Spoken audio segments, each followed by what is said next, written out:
नमस्कार दोस्तों, आपका स्वागत है हिमाचल के सबसे ताज़ा खबरों के साथ। आज हम आपको 9 दिसंबर 2023 के मुख्य समाचार प्रस्तुत करेंगे। हिमाचल के विकास, पर्यटन और सामाजिक क्षेत्र की ताज़ा जानकारी के लिए हमारे चैनल को सब्सक्राइब करें और अपडेट के लिए हमें फॉलो करें। प्रदेश में आज सजेगी राष्ट्रीय लोक अदालत। विभिन्न अदालतों में 74,744 मामलों की पहचान। प्रीलिटिगेशन और लंबित मामलों के लिए हिमाचल प्रदेश के सभी न्यायालयों में शनिवार को राष्ट्रीय लोक अदालत का आयोजन किया जाएगा।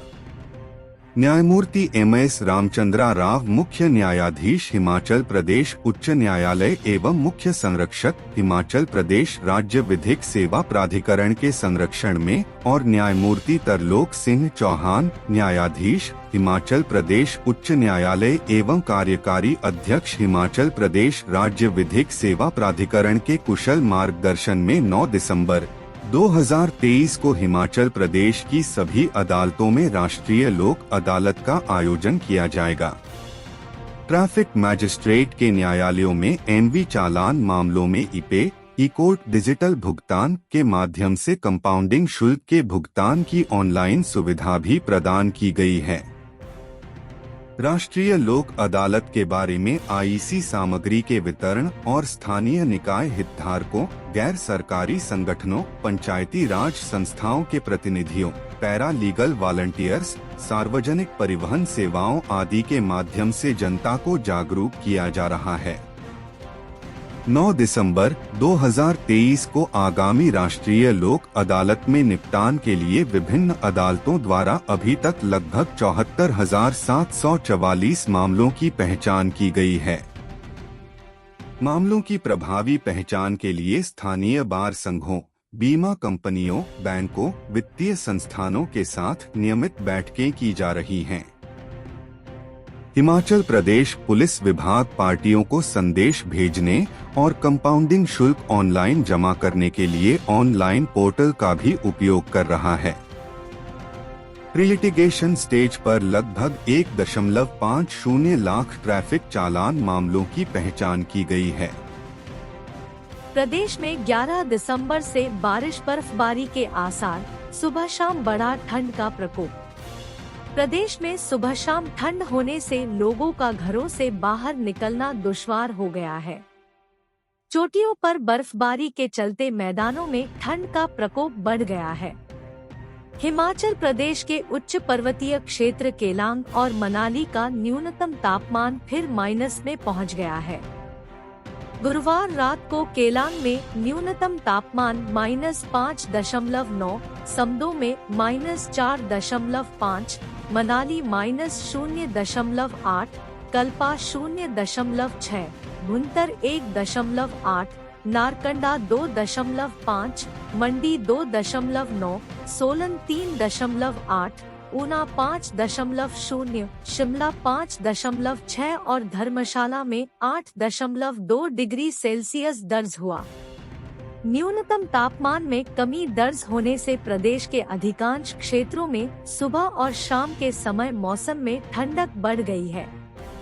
मौसम विज्ञान केंद्र शिमला ने 11 और 12 दिसंबर को प्रदेश के मध्य और उच्च पर्वतीय कुछ क्षेत्रों में बारिश और बर्फबारी का पूर्वानुमान जताया है।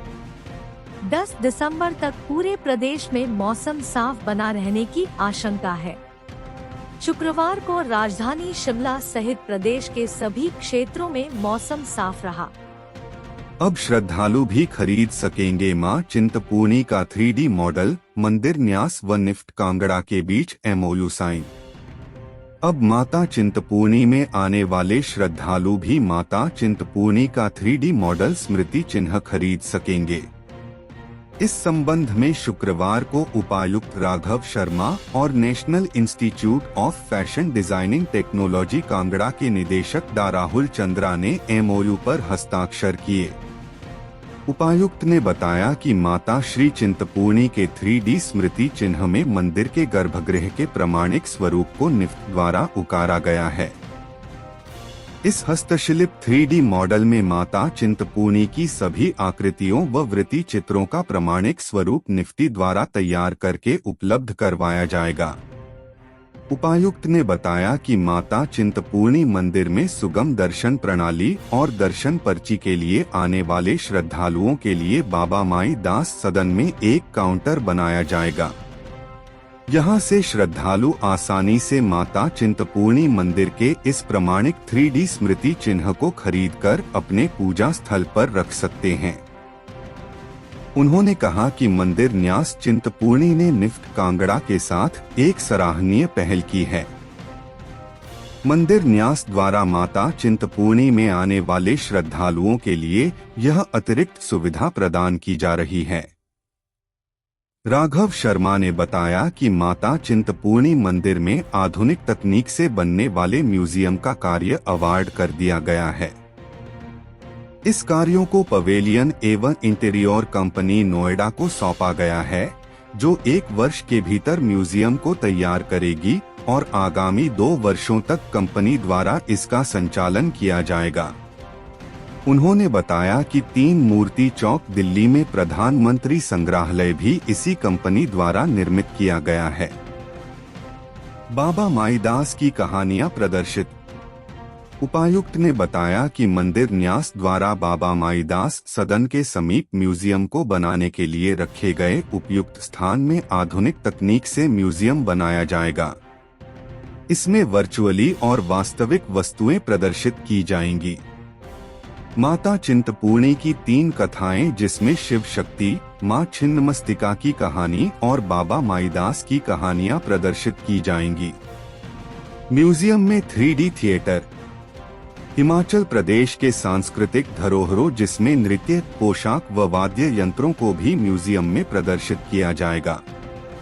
म्यूजियम में 3D थिएटर भी स्थापित किया जाएगा, जिसमें श्रद्धालु धार्मिक पर्यटन से संबंधित धार्मिक फिल्में देख सकेंगे। हिमाचल में जागरूक हो रहे वाहन चालक। वर्ष 2023 में सड़क हादसों में 19% घटी मृत्यु दर। हिमाचल प्रदेश पुलिस ने राज्य भर में सड़क दुर्घटनाओं और मौतों को कम करने के लिए एक व्यापक रणनीति बनाई है, जिससे प्रदेश में सड़क हादसों में मृत्यु दर में 19% की कमी दर्ज की गई है।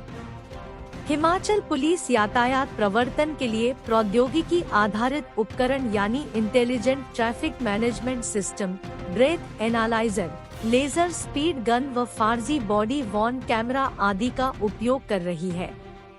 प्रदेश में राष्ट्रीय राजमार्गों और राज्य राजमार्गों पर विभिन्न स्थानों पर कुल 46 इंटेलिजेंट ट्रैफिक मैनेजमेंट सिस्टम स्थापित किए हैं। नवनिर्मित कीरतपुर मनाली 4 लेन पर 10 ITMS सहित राज्य में 18 नए ITMS स्थापित किए जा रहे हैं। इन ITMS साइटों के 31 दिसंबर तक चालू होने की उम्मीद है। राज्य में ITMS, POS मशीनों और एंड्रॉयड फोन के माध्यम से कुल 6,99,618 ई-चालान जारी किए हैं और 30 अक्टूबर तक 27,40,02,605 रुपए का जुर्माना वसूल किया है। DIG TTR गुरदेव चंद शर्मा ने कहा कि सड़क दुर्घटनाओं का कारण बनने वाले यातायात उल्लंघनों पर जांच सुनिश्चित करने के लिए जारी किए गए ट्रैफिक चालान, कंपाउंड और जुर्माने के तहत प्रदर्शन की नियमित रूप से समीक्षा की जाती है। विश्व बैंक द्वारा वित्त पोषित कार्यक्रम के तहत कुल 47.79 करोड़ प्रथम चरण के पूरा होने के बाद जिला मंडी और कांगड़ा को भी कवर किया जाएगा। पिछले वर्ष की समान अवधि की तुलना में 1 जनवरी से 1 दिसंबर की अवधि के दौरान सड़क यातायात दुर्घटनाओं RTA में 13% की कमी, मृत्यु दर में 19% की कमी और चोटों में 15% की कमी आई है। हिमाचल में जागरूक हो रहे वाहन चालक। DGP संजय कुंडू ने कहा कि वर्ष 2023 में यातायात दुर्घटनाओं की संख्या में कमी इस बात का प्रतीक है कि हिमाचल प्रदेश में वाहन चालक जागरूक हो रहे हैं तथा राजमार्ग और जिला सड़कों सहित राष्ट्रीय राजमार्गों पर ब्लैक स्पॉट चिन्हित कर सुधार किए हैं। डीजीपी ने कहा कि हिमाचल प्रदेश पुलिस दुनिया भर में अपनाई जा रही सर्वोत्तम प्रथाओं को अपनाकर यातायात दुर्घटनाओं को कम करने के लिए प्रतिबद्ध है। 4 लेन पर 108 से पहले पहुंचेगी 1033 एम्बुलेंस। हादसे के दौरान 30 मिनट में मिलेगी मेडिकल सुविधा। नेशनल हाईवे पर कोई हादसा होता है तो अब 1033 डायल कर मदद मांगी जा सकती है। हादसे की स्थिति में 30 मिनट में एम्बुलेंस पहुंचेगी। NHAI ने समूचे प्रदेश में ऐसा प्रावधान कर दिया है। 1033 डायल करने पर एम्बुलेंस आपातकालीन नंबर 108 से मिलने वाली मदद से भी पहले पहुंच जाएगी। एम्बुलेंस हर समय टोल बैरियर के पास ही खड़ी रहेगी। एक एम्बुलेंस 60 किलोमीटर का क्षेत्र कवर करेगी और नेशनल हाईवे पर किसी भी जगह हादसे होने की स्थिति में दुर्घटना स्थल पर 30 मिनट के अंतराल में पहुंच में जाएगी। हिमाचल में 4 लेन निर्माण का काम फिलहाल जारी है और अभी तक कीतरपुर मनाली NH पर टकोली और दोहलुनाला में 2 टोल प्लाजा स्थापित है, जबकि कालका शिमला NH पर सनवारा में टोल प्लाजा है। इसके अलावा प्रदेश में शिमलामटौर, पठानकोट मंडी, पिंजौर नालागढ़ और कालाअंब पावंटा साहिब का निर्माण चल रहा है। यहाँ 4 लेन बनने के बाद टोल प्लाजा स्थापित होंगे और इन टोल प्लाजा में 1033 की मदद से आपातकाल में एम्बुलेंस की सुविधा ली जा सकती है। हर 60 किलोमीटर पर टोल प्लाजा। सड़क परिवहन और राष्ट्रीय उच्च मार्ग मंत्रालय ने टोल प्लाजा के लिए 60 किलोमीटर का दायरा तय किया है। 60 किलोमीटर के बाद एक टोल प्लाजा होगा। इस क्रम में टोल प्लाजा पर एम्बुलेंस, डिस्पेंसरी और शौचालय की सुविधा देनी होगी। NHAI ने इन सुविधाओं को लेकर प्रयास तेज कर दिए हैं। बैरियर पर मेडिकल के साथ टॉयलेट फैसिलिटी। NHAI के क्षेत्रीय अधिकारी अब्दुल बासित ने बताया कि हादसे के समय NHAI तत्काल मदद का प्रबंध करेगी। इसके लिए 1033 को आपात नंबर बनाया है। यह नंबर पूरे भारत में एक्टिव है। इसका प्रभाव हिमाचल को जोड़े वाले नेशनल हाईवे पर दिखेगा। NH पर हादसा होता है तो 1033 पर संपर्क कर मदद मांगी जा सकती है। टोल प्लाजा में विश्राम, उपचार और शौचालय की सुविधाएं उपलब्ध रहेंगी। मनाली निवासी अमिताभ के हुनर के कायल हुए उपराष्ट्रपति। मनाली निवासी व भारतीय ओलंपिक संघ की कार्यकारिणी के सदस्य अमिताभ शर्मा ने गोवा में आयोजित राष्ट्रीय खेलों के 37वें संस्करण में अपनी प्रतिभा का लोहा मनवाया है। उन्हें इस आयोजन को सफल करने में महत्वपूर्ण भूमिका निभाने पर देश के उपराष्ट्रपति जगदीप धनखड़ ने उन्हें सम्मानित किया और उनके कार्यों की सराहना की। वह अमिताभ शर्मा की कार्यप्रणाली के कायल हुए। राष्ट्रीय खेलों के 37वें संस्करण के समापन समारोह में उपराष्ट्रपति ने मुख्यातिथि के रूप में शिरकत की। उपराष्ट्रपति सहित भारतीय ओलंपिक संघ की अध्यक्ष ने भी अमिताभ शर्मा को नेशनल गेम्स को उम्मीद से अधिक सफल बनाने के लिए बधाई दी। उन्होंने कहा कि अमिताभ शर्मा ने शुरू से आखिर तक पूरी निष्ठा के साथ अपने कर्तव्य का पालन कर अपनी जिम्मेदारी निभाई है। मनाली के अमिताभ शर्मा भारतीय ice skating association of India के अध्यक्ष की जिम्मेदारी भी पूरी निष्ठा से निभा रहे हैं। वह 14 साल से आइस स्केटिंग से जुड़े हैं। मनाली के सोलंगनाला में उन्होंने रोपवे लगाकर पर्यटन को बढ़ावा देने की दिशा में नई पहल की है। उनकी ईमानदारी व काम के प्रति लगाव को देखते हुए उन्हें राष्ट्रीय खेलों के सफल आयोजन के लिए गोवा टेक्निकल कंडक्ट कमेटी का अध्यक्ष बनाया गया था। अमिताभ शर्मा ने कहा कि खेल के इस महाकुंभ में 42 प्रकार के खेलों में 10,000 से अधिक एथलीट्स ने भाग लिया। वहीं मुख्यमंत्री सुखविंदर सुक्खू, पूर्व मुख्यमंत्री जयराम ठाकुर, पूर्व मुख्यमंत्री प्रेम कुमार धूमल, केंद्रीय मंत्री अनुराग ठाकुर, विधायक भुवनेश्वर गौड़, पूर्व मंत्री गोविंद ठाकुर आदि ने अमिताभ शर्मा को बधाई दी है। कोर्ट से राहत, प्रदेश के 805 पीटीए शिक्षकों को 2018 से सबवित्तीय व वरिष्ठता लाभ। प्रदेश के विभिन्न स्कूलों में सेवाएं दे रहे 805 पीटीए शिक्षकों को 2018 से मिलेगा वित्तीय और वरिष्ठता लाभ मिलेगा। कोर्ट के आदेशों के बाद अब प्रारंभिक शिक्षा निदेशालय की ओर से इस बारे में निर्देश जारी किए गए हैं। 2006 से 2008 अवधि तक के पीटीए टीजीटी अध्यापकों को वित्तीय और वरिष्ठता लाभ दिया जाएगा। याचिकाकर्ताओं को शुरू में पीटीए जीआईए नीति के अनुसार टीजीटी कला एनएन मेडिकल के रूप में नियुक्त किया था। इसके बाद वर्ष 2006, 2007 और 2008 के दौरान प्रदेश सरकार ने 16 अगस्त 2013 की अधिसूचना के माध्यम से पीटीए जीआईए शिक्षकों को अनुबंध के आधार पर प्रदान की गई सेवाओं को लेने का एक संक्षिप्त निर्णय लिया गया।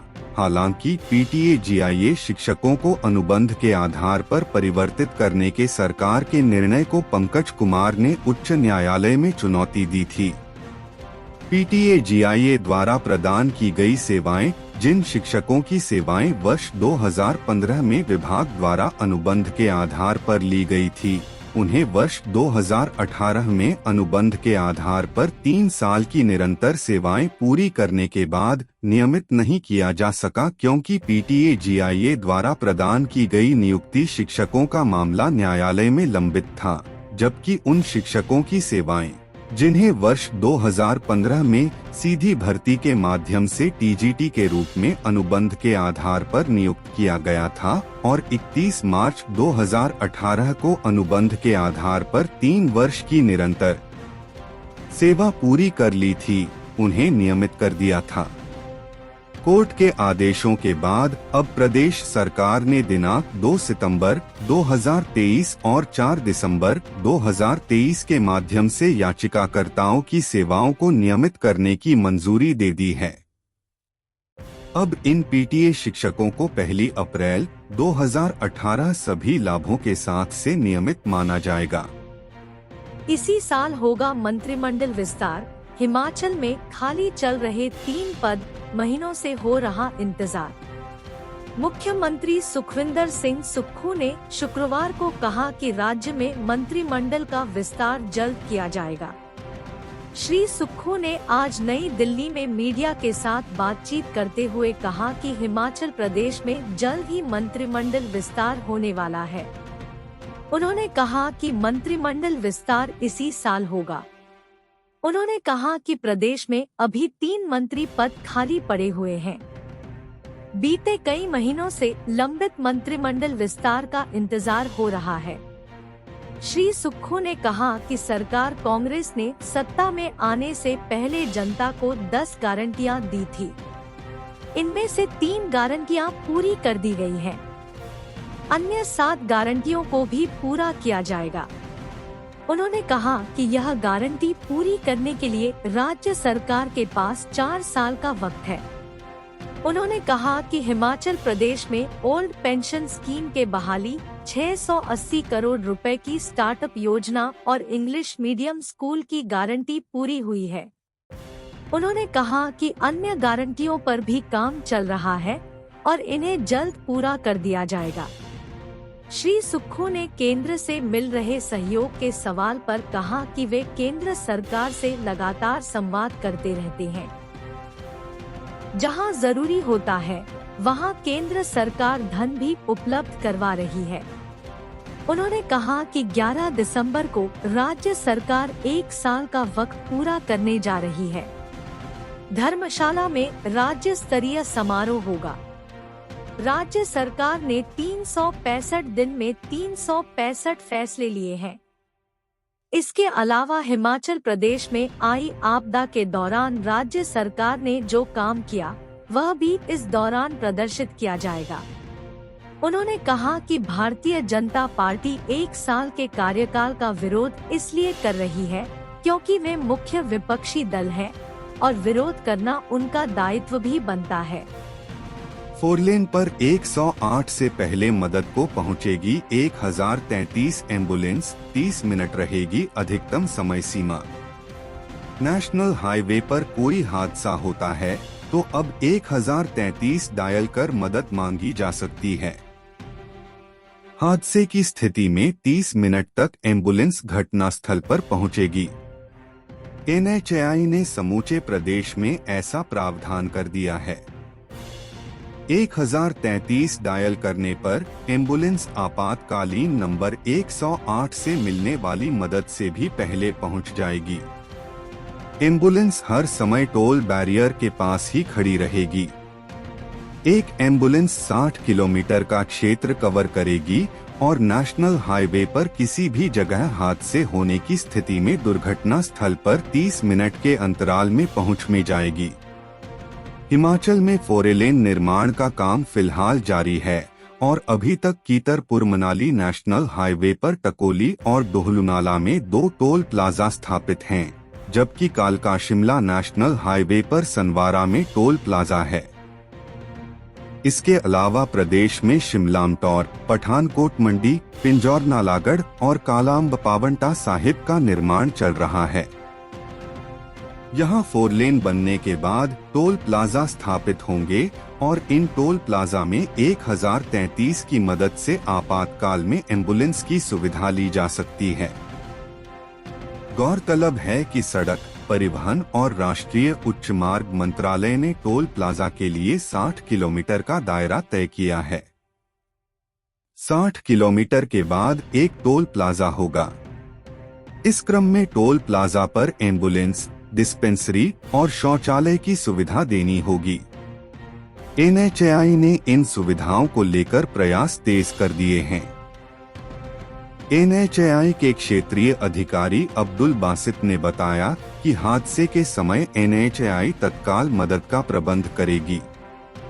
इसके लिए 1033 को आपात नंबर बनाया गया है। यह नंबर पूरे भारत में एक्टिव है।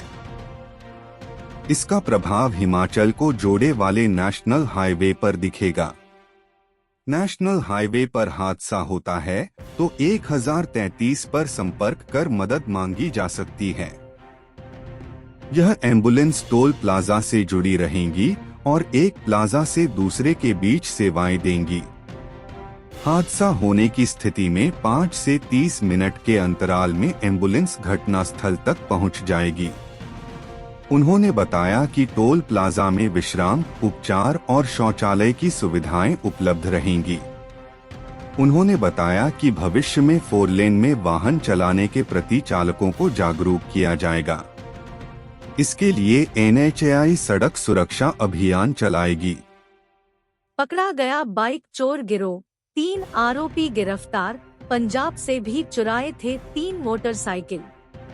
जिला पुलिस नूरपुर ने मोटरसाइकिल चोर गिरोह को पकड़े में सफलता करते हुए पंजाब से चोरी किए 3 मोटरसाइकिलों को बरामद किया है। प्राप्त जानकारी अनुसार 5 दिसंबर 2023 को रोहित शर्मा पुत्र पवन शर्मा ने मोटरसाइकिल चोरी होने की शिकायत दर्ज करवाई थी, जिस पर कार्रवाई करते हुए पुलिस ने राजेंद्र कुमार व विशाल को गिरफ्तार करके उसी दिन चोरी हुआ मोटरसाइकिल बरामद कर लिया था। आरोपियों से सख्ती से पूछताछ की गई तो एक अन्य आरोपी कर्ण सिंह को 6 दिसंबर को गिरफ्तार किया गया। तीनों से सख्ती से पूछताछ की गई तो आरोपियों ने जाहिर किया कि उन्होंने पंजाब से भी 3 मोटरसाइकिल चोरी किए हैं। पंजाब से चोरी कर लाए तीनों मोटरसाइकिलों को 7 दिसंबर 2023 को धमेटा से बरामद कर लिया गया। SP नूरपुर अशोक रतन ने बताया कि पुलिस ने मोटरसाइकिल चोरी करने वाले गिरोह के 3 आरोपियों को गिरफ्तार किया है तथा पंजाब से चोरी किए गए 3 मोटरसाइकिल बरामद किए हैं। उन्होंने कहा कि मोटरसाइकिल चोर गिरोह के खिलाफ आगे भी अभियान जारी रहेगा। नशा माफिया के लिए पुलिस का चक्रव्यूह भेदना नामुमकिन, छन्नी में ऐसे हत्थे चढ़ी चिट्टा तस्कर। जिला पुलिस नूरपुर के चक्रव्यूह को भेदना नशा माफिया के लिए मुश्किल होता जा रहा है। लगातार सरगना पुलिस के चक्रव्यूह में फंसता जा रहा है। गुरुवार को भी पुलिस ने छन्नी में चिट्टा पकड़ा है। प्राप्त जानकारी अनुसार पुलिस ने गुरमेशी पत्नी अशोक कुमार निवासी छन्नी के घर में दबिश दी तथा तलाशी लेने पर मकान से 9.63 ग्राम चिट्टा बरामद किया। पुलिस ने केस दर्ज कर आरोपी को गिरफ्तार कर लिया है तथा आगामी कार्रवाई अमल में लाई जा रही है। एसपी नूरपुर अशोक रतन ने बताया कि गुरमेशी को गिरफ्तार किया गया है तथा आगामी कार्रवाई अमल में लाई जा रही है। आरोपी के खिलाफ दमताल, नूरपुर, पठानकोट व धर्मशाला में पहले ही चिट्टा के केस दर्ज हैं। शहरों में खुलेंगे 40 हेल्थ एंड वेलनेस सेंटर, घरद्वार स्वास्थ्य सेवाएं मुहैया करवाने के लिए बनाई योजना। प्रदेश में स्वास्थ्य सेवा अधोसंरचना को मजबूत करने के लिए सरकार प्रदेश भर में 40 शहरी स्वास्थ्य और वेलनेस सेंटर स्थापित करने पर विचार कर रही है। ये केंद्र राज्य के लोगों को घरद्वार के समीप आवश्यक स्वास्थ्य सेवाएं उपलब्ध करवाने में नई आशा की किरण साबित होंगे। प्रत्येक शहरी स्वास्थ्य और वेलनेस सेंटर में एक समर्पित स्वास्थ्य टीम होगी, जिसमें एक चिकित्सा अधिकारी, फार्मासिस्ट, सहायक नर्स, मिडवाइफ, एएनएम और एक चतुर्थ श्रेणी कर्मचारी शामिल होंगे। मुख्यमंत्री ठाकुर सुखविंदर सिंह सुक्खू का कहना है कि शहरी क्षेत्रों में प्राथमिक स्वास्थ्य देखभाल प्रणाली का विस्तार और सुदृढ़ीकरण आवश्यक है। व्यापक प्राथमिक स्वास्थ्य देखभाल के महत्व पर बल देते हुए मुख्यमंत्री ने कहा कि प्राथमिक स्वास्थ्य देखभाल मरीजों की संख्या और मृत्यु दर कम करने में महत्वपूर्ण भूमिका निभाती है। इससे दूसरे और तीसरे स्तर के इलाज की आवश्यकता कम होती है, जिससे उपचार पर होने वाला खर्च भी कम होता है। वर्तमान में एक शहरी प्राथमिक स्वास्थ्य केंद्र 50,000 व्यक्तियों को स्वास्थ्य सेवाएं प्रदान करता है। इस दूरदर्शी और महत्वाकांक्षी योजना का लक्ष्य प्रत्येक शहरी स्वास्थ्य वेलनेस केंद्र द्वारा लगभग 20,000 लोगों को स्वास्थ्य सेवाएं सुनिश्चित करना है, ताकि शहरी क्षेत्रों में रहने वाले लोगों को गुणवत्तापूर्ण स्वास्थ्य सेवाएं उपलब्ध करवाई जा सकें। मुख्यमंत्री ने कहा कि यह पहल अत्याधुनिक स्वास्थ्य सेवाएं प्रदान करने की सरकार की प्रतिबद्धता को दर्शाती है। इन शहरी स्वास्थ्य और कल्याण केंद्रों की स्थापना एक मजबूत और समावेशी स्वास्थ्य देखभाल प्रणाली स्थापित करने की दिशा में महत्वपूर्ण कदम है। बेहतर स्वास्थ्य सुविधाएं मिलेंगी। यह नवीन प्रयास शहरी क्षेत्र में रहने वाले लोगों और आजीविका के लिए अन्य राज्यों से आए लोगों को बेहतर स्वास्थ्य सेवाएं प्रदान करने में सहायक सिद्ध होगा। यह पहल हालिया कोविड-19 महामारी के दौरान देखी गई फ्रंटलाइन स्वास्थ्य कार्यबल की कमी का भी समाधान प्रदान करेगी। ठाकुर सुखविंदर सिंह सुक्खू ने कहा कि यह महत्वाकांक्षी योजना सर्वजन तक बेहतर स्वास्थ्य देखभाल उपलब्ध करवाने में मील पत्थर साबित होगी, जिसके माध्यम से शहरों में स्वास्थ्य क्षेत्र में आने वाली चुनौतियों का समाधान सुनिश्चित हो सकेगा। सशस्त्र सेना झंडा दिवस की बधाई। मुख्यमंत्री ठाकुर सुखविंदर सिंह सुक्खू ने सशस्त्र सेना झंडा दिवस के अवसर पर प्रदेशवासियों को शुभकामनाएं दी है। उन्होंने कहा कि सेना में हिमाचल प्रदेश के युवाओं का महत्वपूर्ण योगदान है तथा छोटे से इस राज्य के लिए यह गर्व का विषय है कि प्रदेश के वीर योद्धाओं ने देश की सीमाओं की बहादुरी से रक्षा करते हुए 4 परमवीर चक्र प्राप्त किए हैं।